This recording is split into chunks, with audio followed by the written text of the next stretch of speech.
उनकी पत्नी कोमल और उनके 16 साल का लड़का एक साथ रहते थे। बागेश्वर को सिर्फ खेती करने आती थी। उसके अलावा उसने कोई और काम नहीं सीखा था। सही समय पर बारिश न होने की वजह से उसके खेत में फसल ही नहीं होते थे, जिसके कारण परिवार चलाना बहुत कठिन हो रहा था। एक दिन, सुनिए जी, आज तो घर में बिल्कुल भी कुछ राशन नहीं है। मुझे तो कुछ समझ नहीं आ रहा कि अब मैं क्या करूं।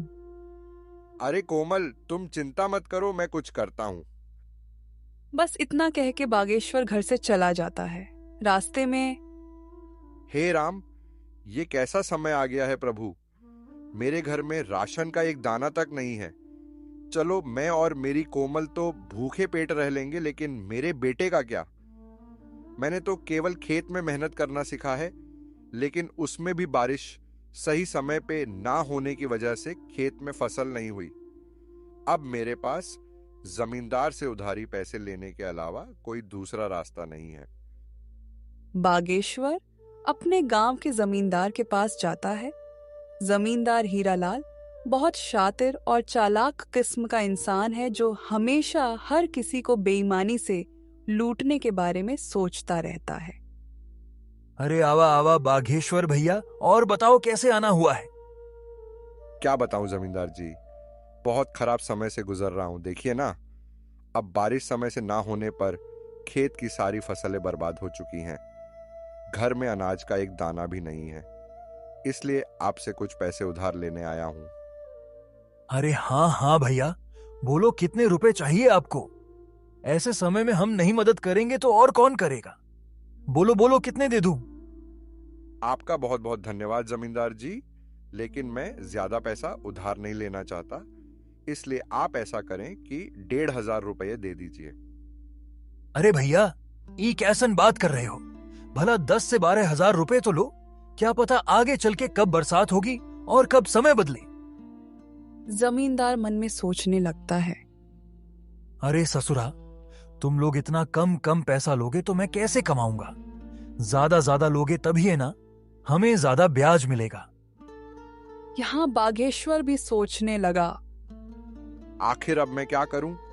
वैसे ये कह तो ठीक ही रहे हैं, पता नहीं कब भगवान की हम जैसों पर दया होगी। एक काम करता हूं, 10,000 ले लेता हूं। अच्छा ठीक है, तो जमींदार भाई 10,000 पे कितना तक ब्याज लेंगे आप। देखो बाघेश्वर भैया, 10,000 के 10% प्रति महीना।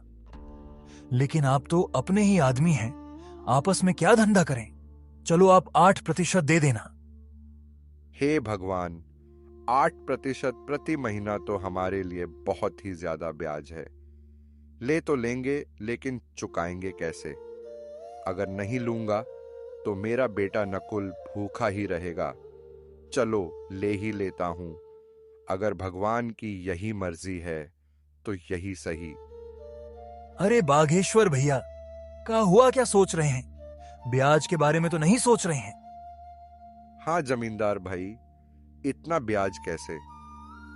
अरे कोनो चिंता की बात नहीं है। देखिए आप तो अपने हैं, आराम से चुकाइएगा।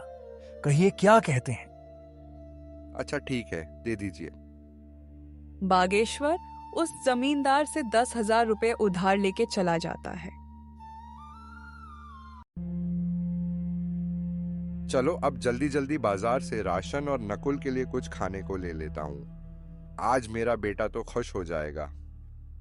बागेश्वर जल्दी जल्दी बाजार से सामान लेके घर के लिए वापस हो जाता है। घर पहुंचते ही कोमल बागेश्वर के हाथ में सामान देखकर खुश हो जाती है और कहती है, अजी, ये सामान पैसे कहाँ से मिले जी। देखो कोमल, मुझे पता है तुम मुझ पर गुस्सा करोगी, लेकिन मेरे पास और कोई चारा भी नहीं था। मैं समझ गई जी, आपने किसी से उधारी पैसे लिए होंगे। पर कोई बात नहीं, मैं भी वही सोच रही थी। लेकिन ऐसे समय में गांव में किसी के पास देने के लिए पैसे नहीं हैं। तो क्या आप जमींदार से उधारी पैसे लेके आए हो?